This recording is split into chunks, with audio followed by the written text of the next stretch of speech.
Mangyari mo sila yung lahat para sa panalangin? Hazel, mangyari mo ba itong kakunahan? Sa ngalan ng Ama, ng Anak, ng Espiritu Santo. Ama namin, sumasalangit ka, sambuhin ang ngalan niyo. Magpasa amin ang kaharian niyo. Sundin ang loob mo dito sa lupa para lang sa mundo. Bigyan mo ko kami ng aming kapalinsan. At patawarin mo kami sa aming mga sarili. Para ng pagpapatawad namin sa nagpapasala sa amin. At huwag mo kami ipamibigay sa Kristo at huwag mo kami sa ipagpapasala. Sa ngalan ng Ama, ng Anak, ng Espiritu Santo. Magandang hapon sa inyong lahat, Pangkat Venecia.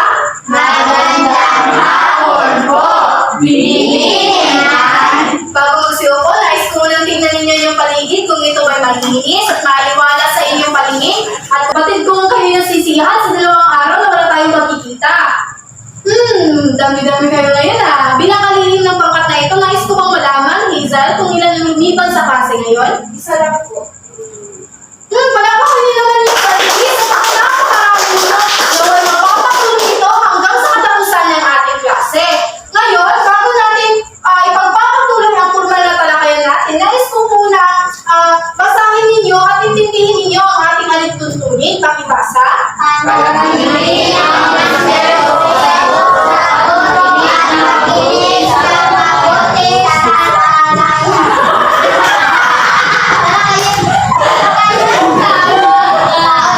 Ano mo pagbasa niya? Ayaw mo pagbasa. Magbasa lang sila. Sila na ang balik na ka, balik ka. Sila ano na lang ang magbasa, no? Hindi isa ang magbasa nila. Okay, balik ka. Tatong busy. Kamusta kayong lahat? Batid ba kayo nasisiyahan sa 2 araw na wala tayong pagkikita? Napakadami ninyo ngayon ah. Bilang kalihim ng pangkat na ito, nais ko bang malaman, Hazel, kung ilan ang lumiban sa klase ngayon? Isa lang po. Palakpakan nyo naman yung sarili sapagkat napakarami ninyo na magpapatuloy ito hanggang sa katapusan ng ating klase. Bago natin simulan ang ating formal na talakayan, nais ko munang basahin at nawain ninyo ang alituntunin ng ating klase. Pakibasa. Panalangin ang Espiritu Santo ang tinig ng mabuti sa talakayan. Manalangin itaas ang kanang kamay kung may gustong itanong o sabihin. Iwasan ang pangangyan dahil sa habang nasa loob ng klase. Panalangin ang analisan sa bawat oras. Naintindihan ba? Klaro ba? Opo. Tandang-tanda ko na may hinabihin ako sa inyong takdang aralin. Tama ba? Opo. Pakipasa ito sa harapan ng walang halong inay. Maraming salamat.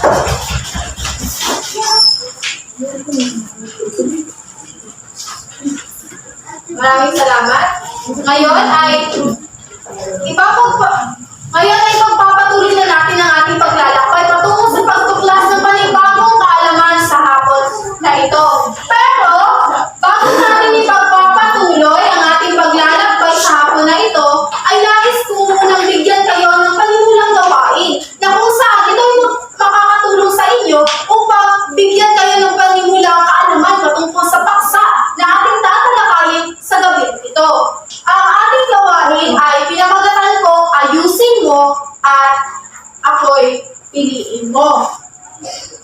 Bawat kulay na ito, nakikita niyo ba? So, makinig ng mabuti sa panuto. Ipapangkat ko ang klase sa 4. Unang pangkat, kalawang pangkat, tatlong pangkat, at ika-4 na pangkat. Bawat pangkat ay may mga kinatawan. At ang mga kinatawan sa bawat pangkat ay pupunta dito sa harapan upang sa gayon ay pipili sila ng mga kulay na kanilang gusto.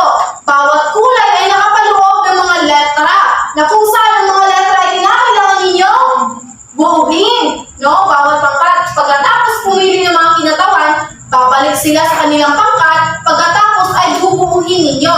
At kung sino ang pangkat na nakatapos at unang bumuo ng letra, ay pupunta dito sa harapan at buksan ang kulay na akma sa kulay na kanyang kinuha. Naiintindihan ba? Opo. Klaro ba? Opo. Mga kinatawan sa bawat pangkat, nangyari na kayo pupunta dito at pumili ng inyong kulay na gusto.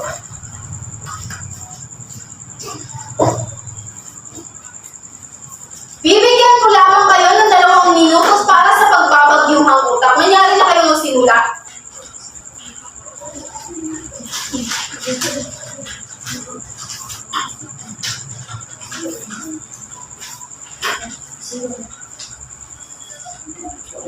Sino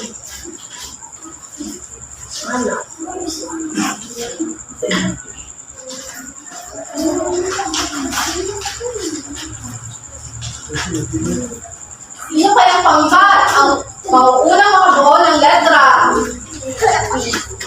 Ang pangkat-apat. Nangyari na kayo pumunta dito sa harapan at buksan ang kulay na akma. Sa kulay na po. Sandali lamang. Ito na. Ito.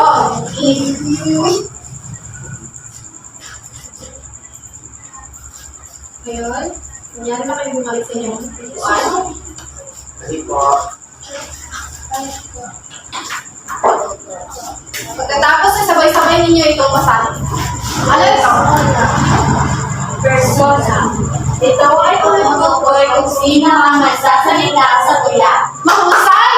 Sino na ang grupong susunod? Ang group ni Hazel. O manyari na ka ng pumunta dito binitini. Anong kulay na iyong nakuha?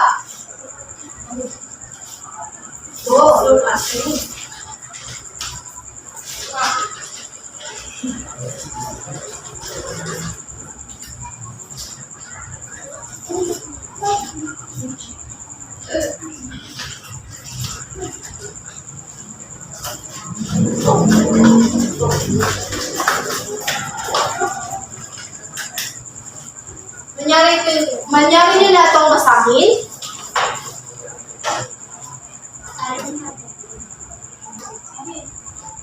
Manyari itong basahin.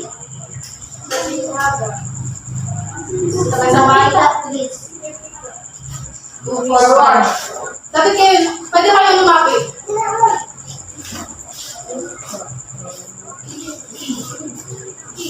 Please.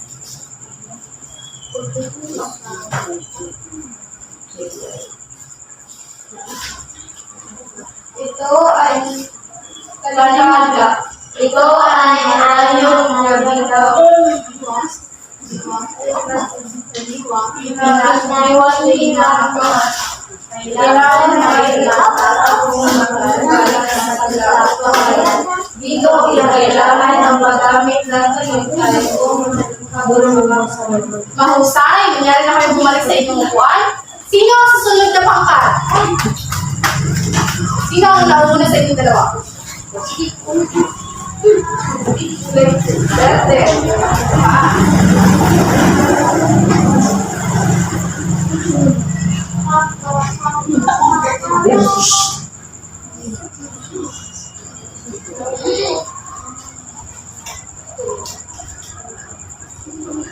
Manyari niyo na itong basahin. Ito ay ang pagkakasunod.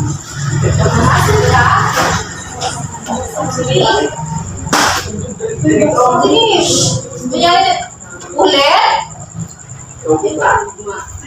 Ito ang pagkaka. Ito ay Ito ulit. Manyari basahin. Ito ang pagkakasintunugan ng mga salita sa muling pantin ng bawat tatlong. Maaaring ganito ang umalagsan. Maraming salamat. Ang huling grupo, magpapatalo ba si Kuya Adam? Pula.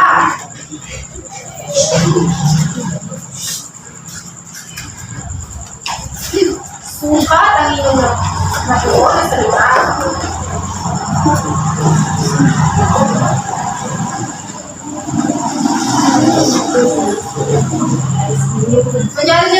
Manyari niyo nagbasahin? Sukat. Ito ay bilang ng pagtig sa bawat kalungkot. Ang isang kalungkot ay karaniwang may 8.12 at 16 na pantig o sukat. Mahusay! Palakpakan niyo naman ito! Ngayon ba? Kailan na inyong nakuha? Ano nga ba ang ating paksang tatalakayin sa hapon, sa gabing ito? Tungkol sa, ano? Elemento ng tula. ano?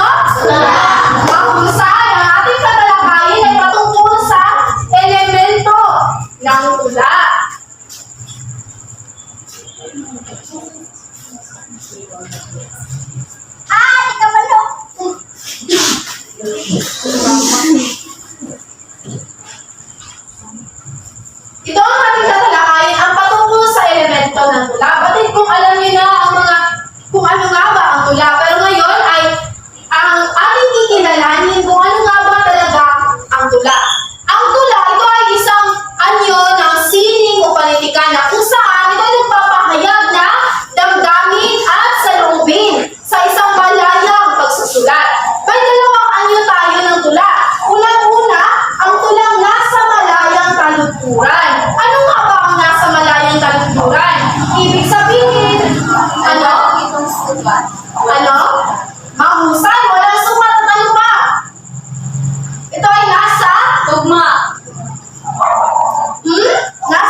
o damdamin. No?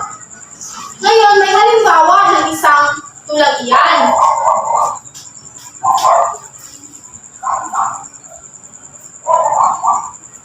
Ang halimbawa nito ay ang bukas ko, isa-isang itatapon ni Amon Adarna. Manyari mo ba itong basahin? Dilibini.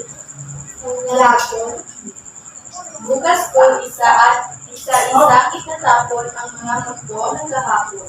Isasapi ko ang mga alon. Ang iwa kong bunga balong. Haranawang magtagumpay sa pag-iiba nitong lakbay.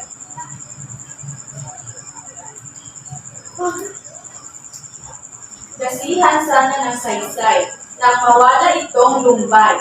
Ang dumi kong kalooban, ilalalag ko sa daan. Pagbalik ko sa hangganan, iba na akong nilalang.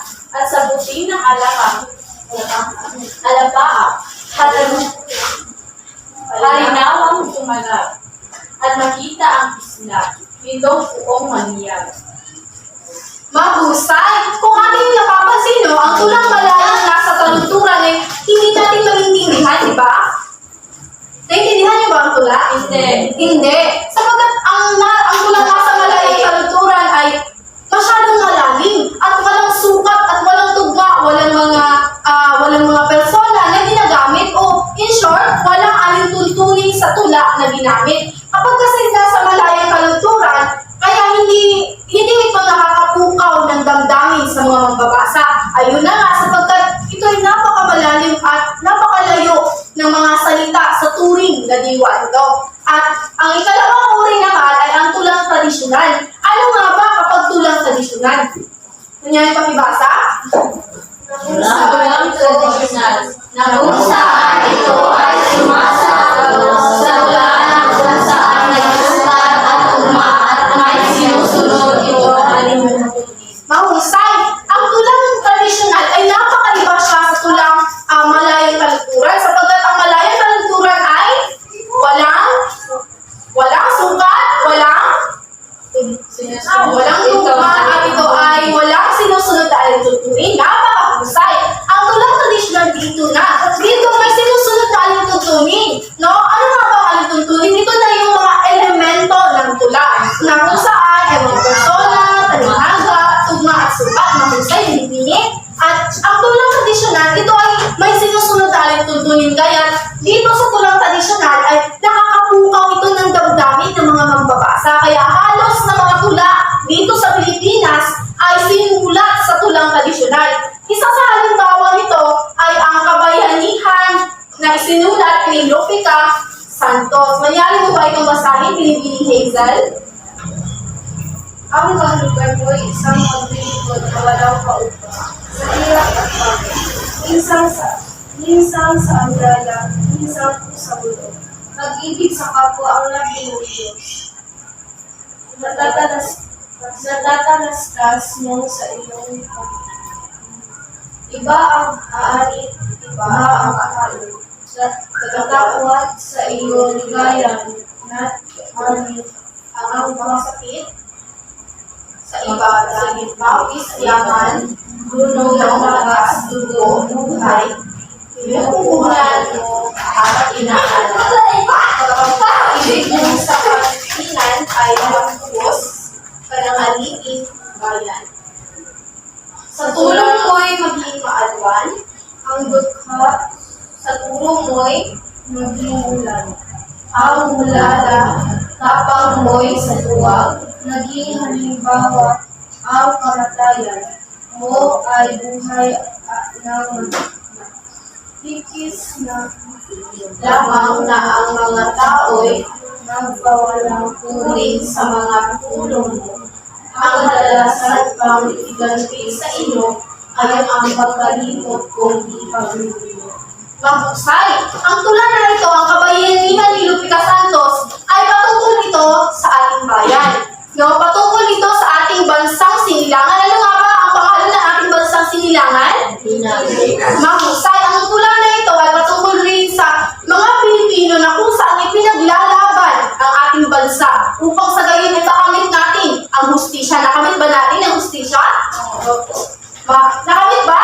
Oo.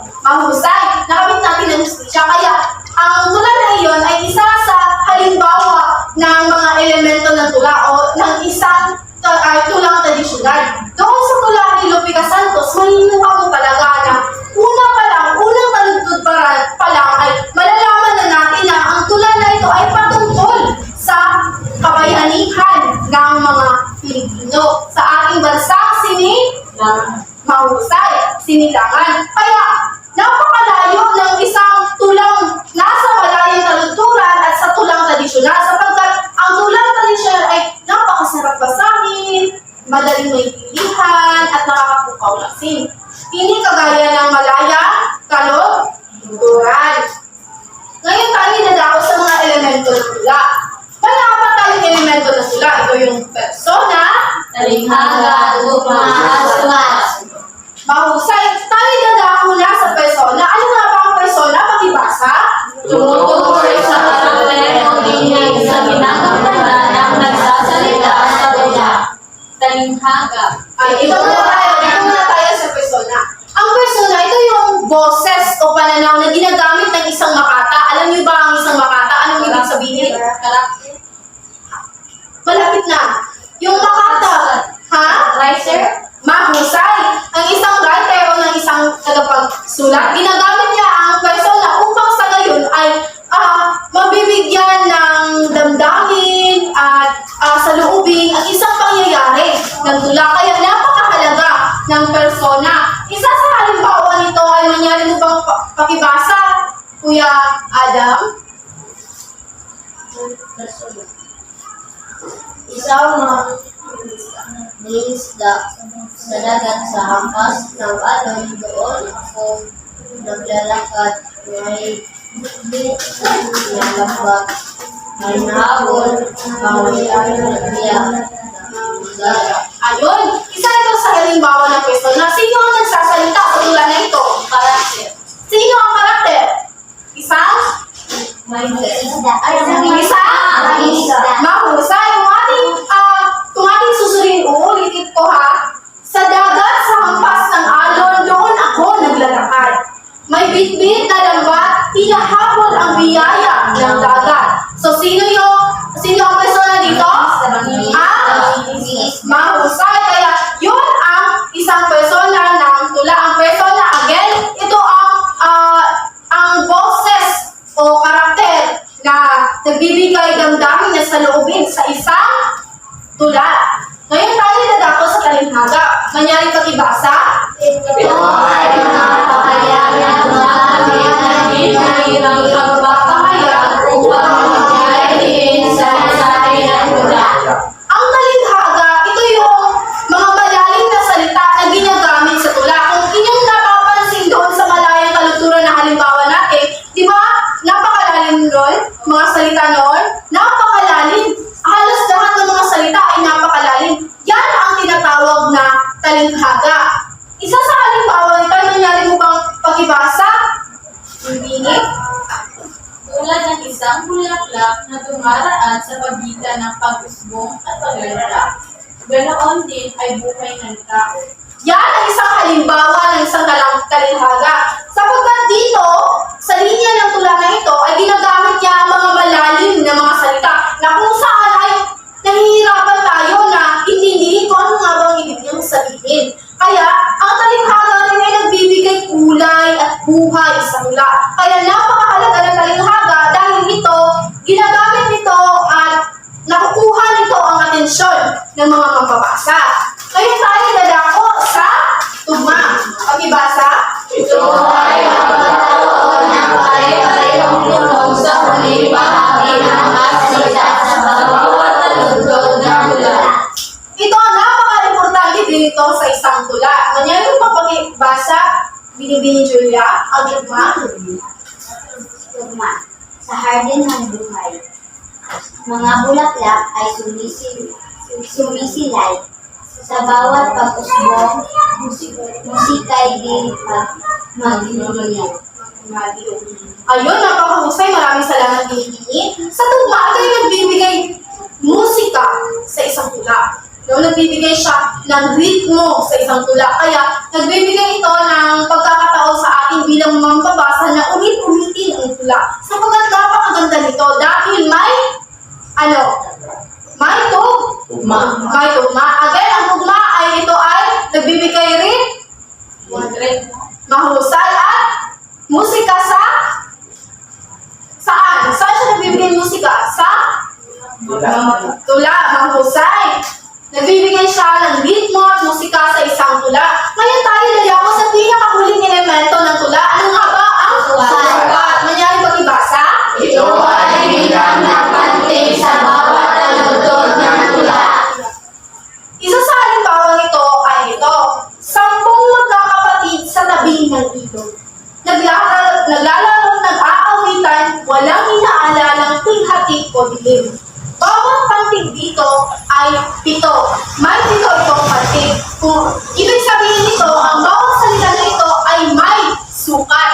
At ang sukat ay napakahalaga sapagkat dito, ito ay nagbibigay ng pagkakaayos at pagkasunod-sunod ng mga salita upang sa gayon ay maging maganda ang ating pagbigkas ng tula. Ngayon, naintindihan niyo ba ang mga elemento ng tula? Opo. Ano nga ba ang dalawang uri? Recap tayo kung talagang naiintindihan niyo. Dalawang uri ng tula. Una, Tulang nasa malayang tabi. dalawa, Tulang tradisyonal. mahusay. Ano nga ba mga elemento ng tula? Sabay-sabay? Persona, alimango, tunga, sukat. Mahusay. Batid kung alam niyo na. Ngayon tayo dadako sa ating gawain na inahanda ko sa inyo upang sa gayon ay masukat ko talaga kung ano nga ba talaga ang nasa inyong isipan, kung talagang naiintindihan niyo ba ito. Ang pamagat ng gawain na ito ay piliin mo ako. Ha? Bakit piliin ko? Biliin. Sapagkat may mga bola ako dito at bawat tinatawan parehong grupo lamang, bawat tinatawan ay pipili ng bola.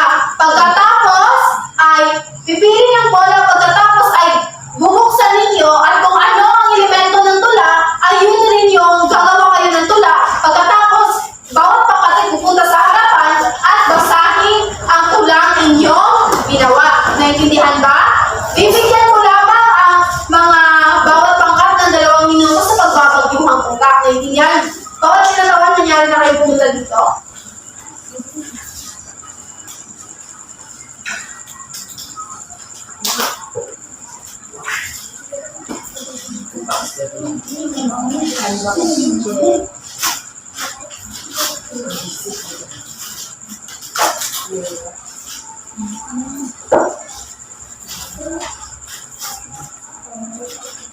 Kung sino yung unang grupo na matapos ng kumuha ay nangyari na kayo pumunta dito sa harapan at basahin ang tula na yung ginawa. Tapos na ba? Tapos na ba? Sino ang una? Una.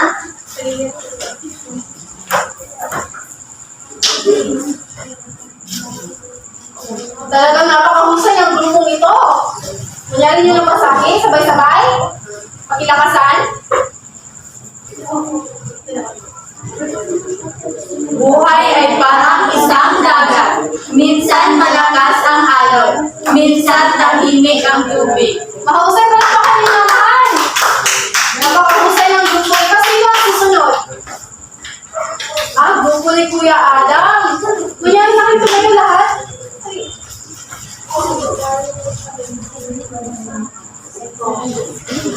Basahin na sabay-sabay, makinig.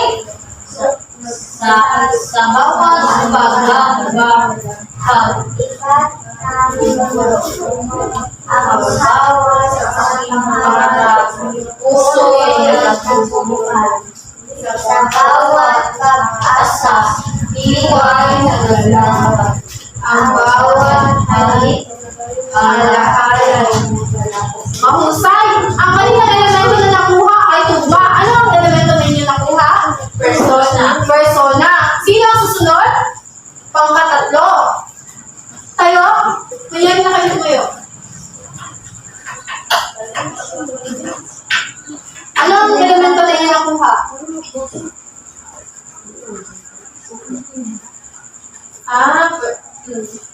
Basahin? Ako ang tula sa Isang langit. isang langit na Laging handa. pagmasdan sa gabi, araw, ako Halian. Nag-aaba. kaabang sa iyo, Naging. Mahusay. Palakpakan niya naman ang huling grupo. Mayroon na tumayo ang huling grupo. Ano ang elemento na inyo nakuha? Pagibasa. Lakasan ng boses. Sa malayo. 1, 2, 3, go. Sa malayong lupain, ako'y naglalakad. Sa lagim ng araw, ako'y nakatayo. Ang hangin ay dada, ang hapdos sa aking balat, ang iyong hapdos. Mahusay, napakagaling talagang may naiintindihan kayo sa ating dalanggayan sa gabi ito. Ngayon, sapagkat talaga may naiintindihan kayo, manyaari na kayo kumuha ng inyong kwaderno o mga papel. Sapagkat bibigyan ko kayo ng pagkakataon.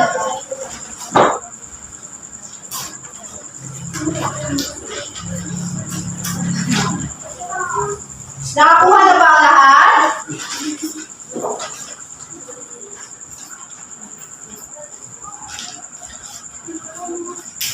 Napakabuti mo naman, binibini sapagkat binigyan mo sila ng papel. Nakakuha na ba? Opo.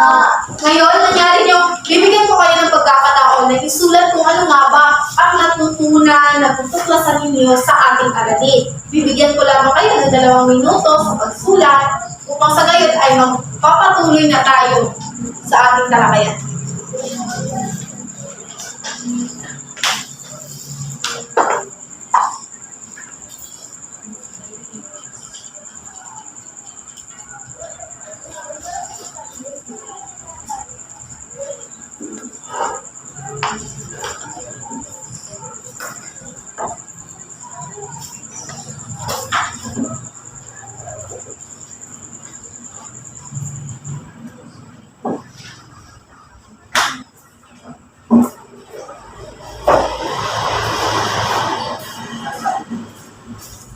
Tapos na! Wala pa. Okay.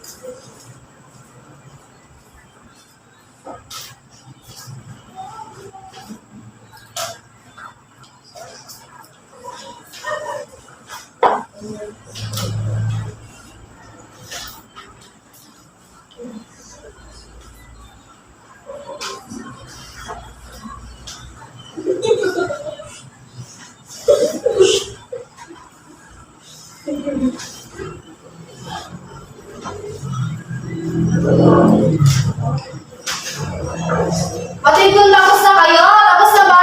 Itaas ang mga papel kung tapos na? Itaas na? Itaas ang mga papel kung tapos na? Itaas ang mga papel kung tapos na? Itaas ang mga papel kung tapos na? Wag lang. Mayari pag-ipasa sa harapan ng walang halong ingay. Maraming salamat. Maraming salamat. Tapos na. Pag-ipasa na. Maraming salamat. Ngayon, talagang may naiintindihan kayo sa ating talakayan. Tama ba? Opo. Ihandaan yung sarili, pati ang inyong sulat, sapagkat sisimulan natin ang inyong pagsusulit.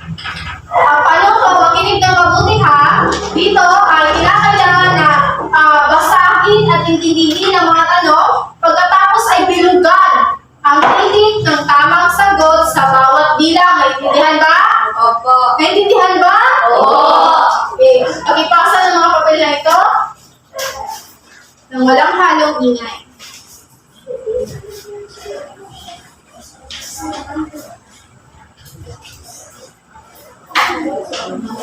Manyari niyo ng sagutan. Ngunit, kung sinong makikita ko nangongopya sa katabi, ay papalabasin ko dito.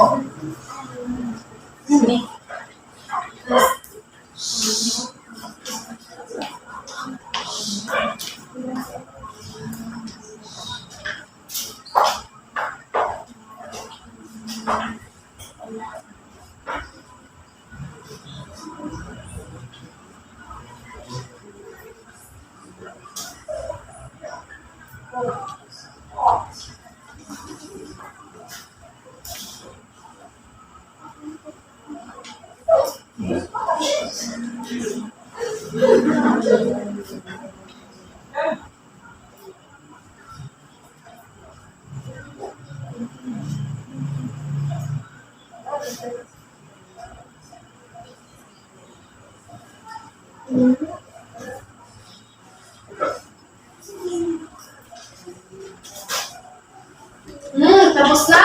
Mayroon na nakapasa yung mga papel.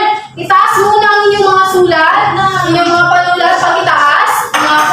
Mga papel, mga ballpen, pakitaas. Ang sino hindi magtataas ay hindi ko tatanggapin ang kanyang papel. Pakitaas. Ayan. Pakipasa dito sa harapan ng walang halong ingay. Pakipasa dito sa harapan ng walang halong ingay. Maraming salamat. Maraming salamat. Ngayon, pakikuha ng inyong kwaderno, yung mga papel, at isulat ninyo ang ating takdang aralin. Pakisulat ang ating takdang aralin.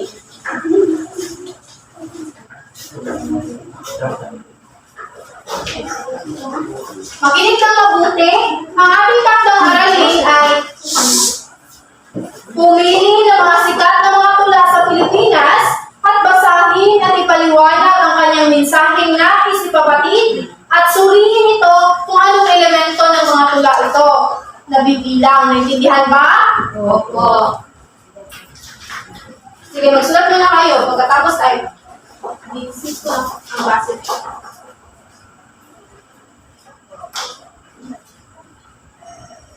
Ayan, bakit ko nang tapos na kayo sumulat? Nangyari nang tumayo ang lahat?